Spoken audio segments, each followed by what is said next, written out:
Part 3, Chapter 1, Elapse. I never used to be able to tell when I was dreaming. Growing up, whatever my subconscious conjured up seemed real as every second of my life. If I was scared, I woke up in a fright. If I was happy, I would rise with a smile. If I broke my arm, I'd wake up sore. And if I died, I would be floating in a sea of black for a while, until eventually I would be faced with a starving copy of myself, and then I'd wake up completely numb. Those days were the bad ones. Things have been different for a long time. Daytime visions and overwhelming nightmares are much less frequent. Instead, I find myself in scenarios such as this. Sitting on a tablecloth atop verdant grass while the gentle wind blows across the open field. Smack in the middle of a sunny day, surrounded by people I cared about. My father sat cross-legged with a hamburger in a manly grip, and my mother leaned to his side, holding a salted pretzel. Laughing together, many of their facial details were restricted by my deficient memory.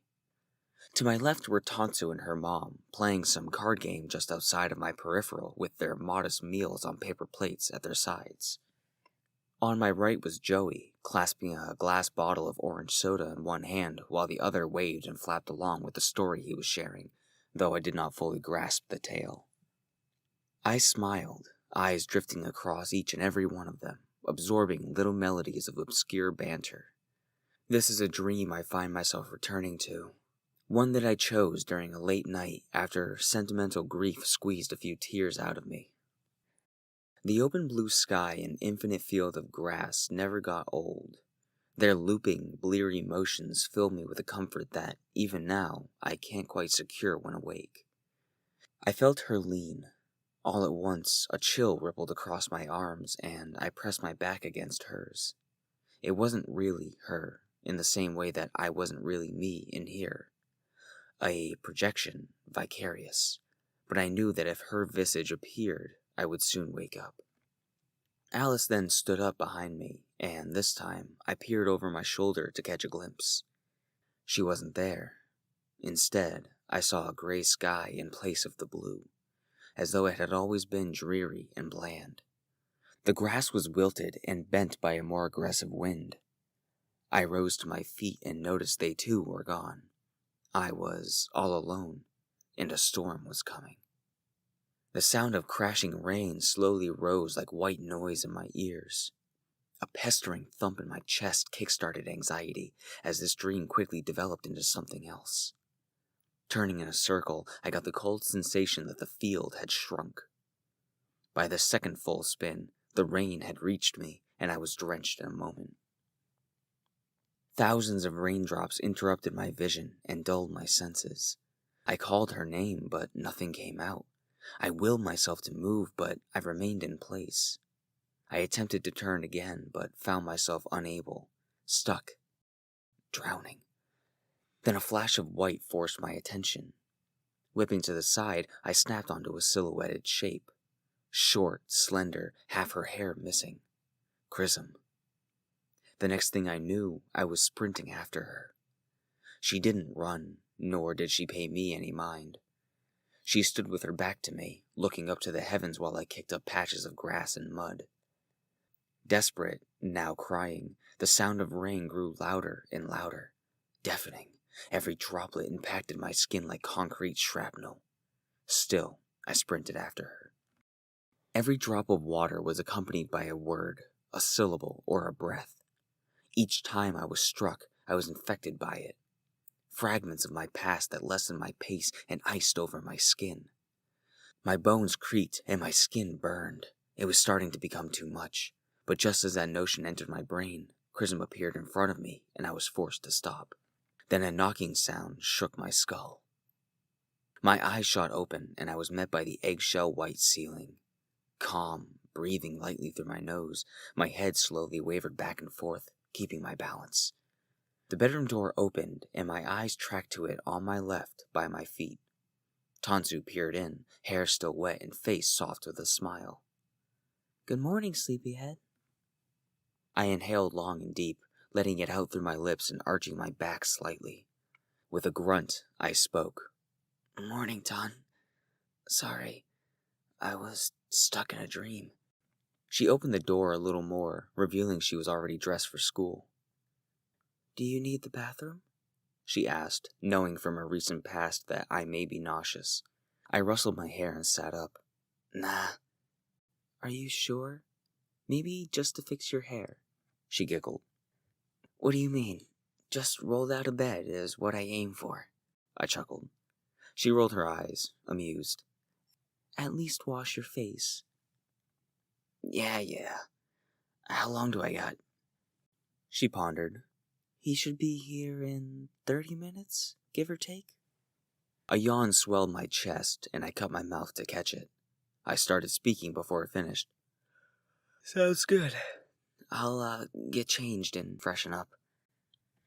"Okay, I'll meet you outside. I want to enjoy the spring air." I glanced through the window on my right, past her twin mattress, and over the computer desk. The window was open, the shades pulled back, and a fresh breeze slipped through the screen. The sound of chirping birds and someone raking nearby filled my heart with joy. "I'll hurry up and join you. Looks like a beautiful day." She shut the door, and the room became compressed all at once. The bundled blankets rested on my lap, keeping me cozy as my mind settled into my body. Only natural sounds filled my ears. No whispers or buzzing, no unease or paranoia. Normal. I still couldn't believe how much things had changed. Not so long ago, I woke up in my bed for the last time, before the tragedy. Temporary as it was, I almost missed sleeping on the couch. Never shut behind a door and forgotten, always within sight of any open door and a distinct lack of places for anything to hide. But in the end, I will always prefer the security and privacy of a bedroom. I'm still surprised we were able to fit 2 twin-size mattresses in Tansu's room, each with a small nightstand and still having enough room for her desk beneath the window. Mine was furthest from the door, with a nightstand in between and hers parallel near the door. It could feel a little cramped at times, but that snug proximity only served well to bring us closer these past months. Long hours past bedtime, drinking tea or hot chocolate while we swapped stories in the dead of a winter's night. A lot was shared, and I've never felt closer to anyone than I have with her. I blinked rapidly, waking from this treadmill of thought. I drew in another long breath and rolled the blanket to the side. Hopping down from the bed, I untwisted my shorts and fluffed my tank top. I sauntered over to the closet and retrieved a change of clothes from my collection. Her mom came up with the idea of sorting our clothes in tiered closet organizers. Lots of little square slots and cubes with labels. Each of our season-specific clothes and miscellaneous stuff like my trinkets and mementos were stored in the attic. I quickly assembled a bra, new underwear, jeans, a red and black 2-tone long sleeve, and a dark blue beanie. I ensured the door was shut tight and placed myself in front of it completely to change. Last night's clothes were bundled under one arm, while I retrieved my backpack from a hanging hook against the wall across from the foot of our beds. I exited the room and detoured into the master bathroom, where I deposited my clothes into the hamper. The window was open, and it let in enough light to where I didn't feel the need to turn the switch on. So I gave my face and hair a once-over with wet hands, then applied deodorant and switched some mouthwash before adopting a random song in my head and leaving the room. Just outside the door, I stopped to realign myself. The house was so bright and warm. All the curtains in the dining room and living room were wide open, and the color flooded everything in sight. A giddy satisfaction swam in my belly, comparing what I saw now to what I had grown so used to in the past. I snagged the granola bar from the counter before slipping on my shoes and locking the front door behind me as I departed. Tansu stood at the mailbox at the end of the driveway, hands clasped at her waist and gently turning side to side. I took a bite of the granola bar and scraped my feet down the driveway. She turned as I reached halfway and gave me a pleasant smile. "There you are," she greeted me. "Heyo," I replied. We faced the road, quiet and content, no pressure to hold a conversation. Trees in the short distance created a backdrop for every neighboring house, like an oil painting animated by wind and given colorful life and shifting shadows from the sun.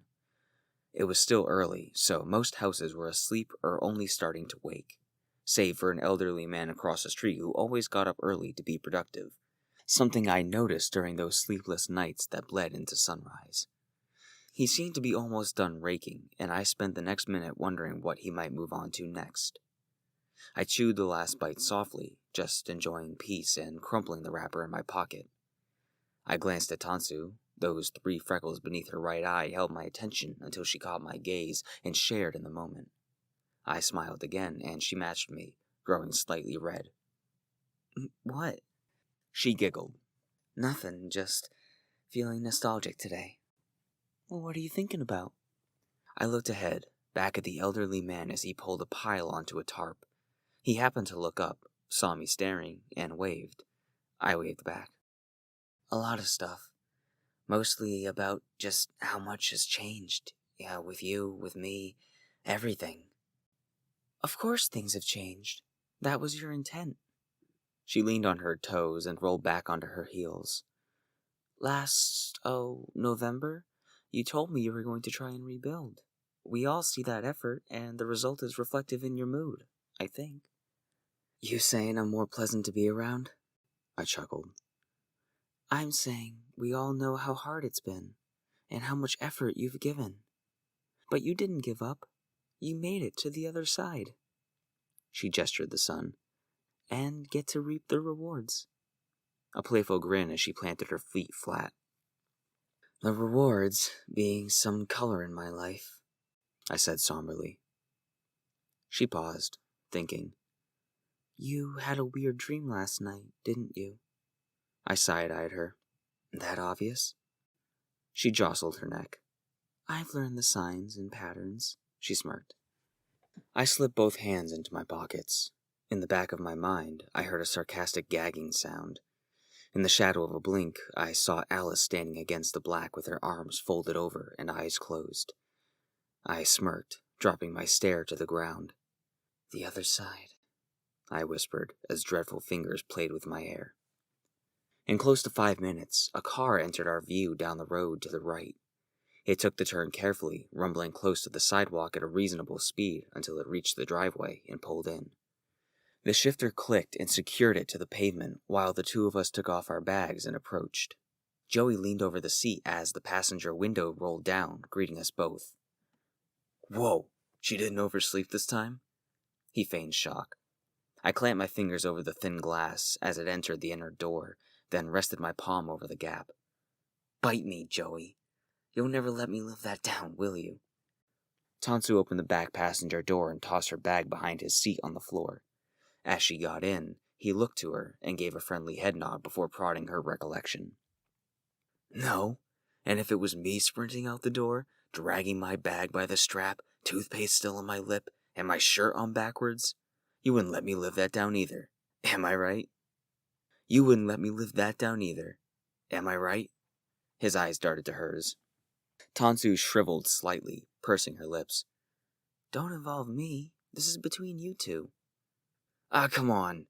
You never side with anyone." I opened the door and dropped my bag to the floor, positioning it between my legs as I got in and rolled the window up. "Not true. She sides with me when I'm right." "No. She sides with you because, I don't know, girls stick together or something," he said as he clasped his hand on the headrest of my seat, leaning down the middle to back out of the driveway. I checked my side and his as an extra precaution. He swung the car into the road and shifted gears, then stepped on the gas a little hard and jolted the car before it gradually gained speed and we started our ride to school. We coasted along the road while the car radio filled the dead air in the first quarter mile. When we hit the long strip of road that passed my old house, heading to town, he spoke. "Is your car still being held at Montgomery's?" I didn't hear him at first. I was watching the trees pass by, still filtering out the random thoughts and circling back to remembering some of my dream, how it ended. My own reflection stared back at me, and my neutral expression almost adapted Alice's features. I shook it off and adjusted my seatbelt. Yeah, I think I'm going to start learning to drive with the SUV, though, since it's registered and all that. God, I still don't like referring to it as my car." He held the steering wheel with both hands, something he only ever does when Tansu is in the car. Whenever just he and I drove anywhere, whether it was to the gas station, school, his place, or the supermarket, he only used one hand. I still think he wants to appear cool to me. Get used to it, bud. Soon you'll have your license and you'll take on a slew of new responsibilities, not to mention finances. I snickered. You mean like how you got suckered into being errand boy for your mom? He rolled his eyes. Yeah, like that. Tansu spoke up, though her voice was still soft, matching the radio. Don't worry. When I get mine in a few months, she'll start asking me to help. By the time you get yours, she might feel too guilty. She joked. Let's hope. I just gotta get past this anxiety and make it happen. Joey changed topics. By the way, are we still down for bowling next Sunday? Tansu leaned back in her seat. Reluctantly. I looked back at her. She puffed her cheeks and turned away, looking out the window. I laughed. Come on, Tan. It'll be fun. She continued to stare out the window with a pouty face.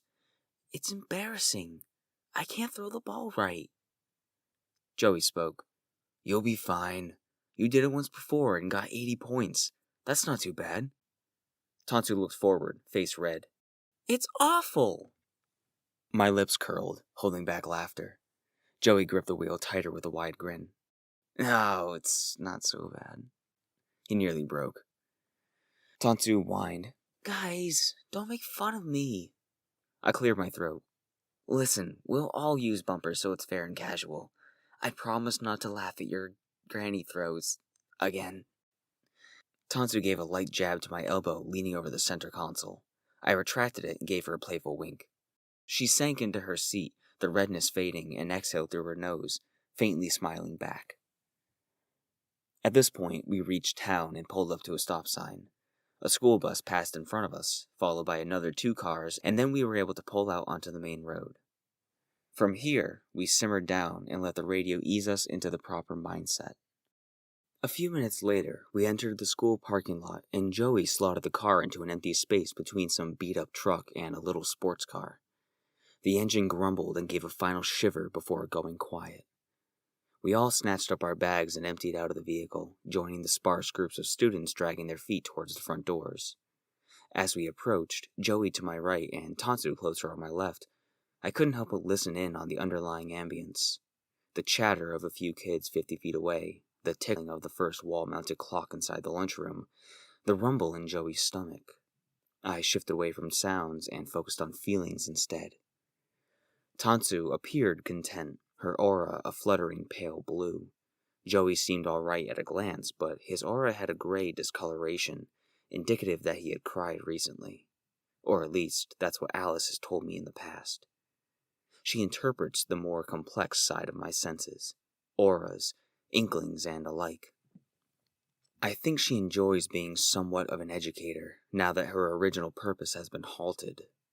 As far as I can tell, she feels ashamed, confused, and anxious over our lives these past months. All we have known is solitude, rest, and unity. At least, that's what we've strived for. It hasn't always worked out, but for what we are and what our situation is, we do well. We've come to an understanding.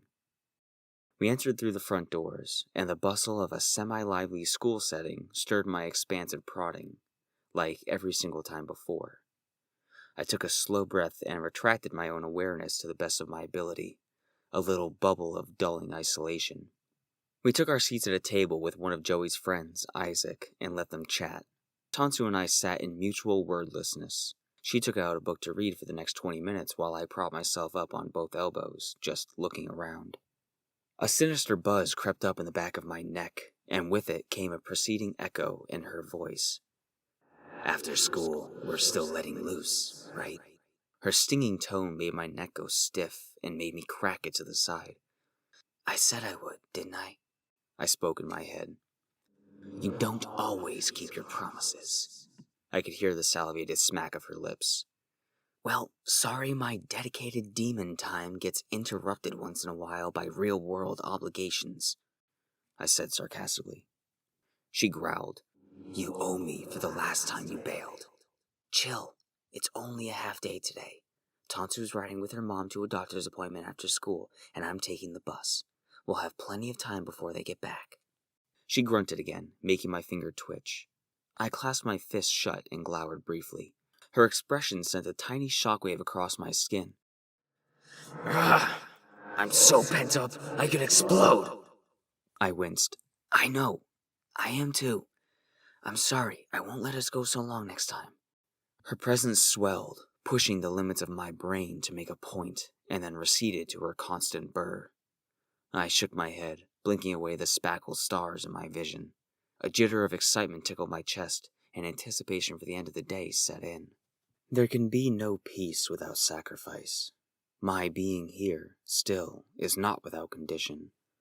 I thought back to that rainy night where things drastically shifted for us. Chrism, her plan. So many things remained unanswered, like that other mysterious tuffle who saved the school from my wrath. It's been so quiet. So much time has passed, and yet I don't feel like there are any horrors on the horizon. Perhaps I am truly free. I looked down at the ring on my finger, recalling all the questions of its origin, from myself, from Alice, even Tansu when she first noticed it. It truly put into perspective just how strange this all was. Still, I smiled, content for a new day.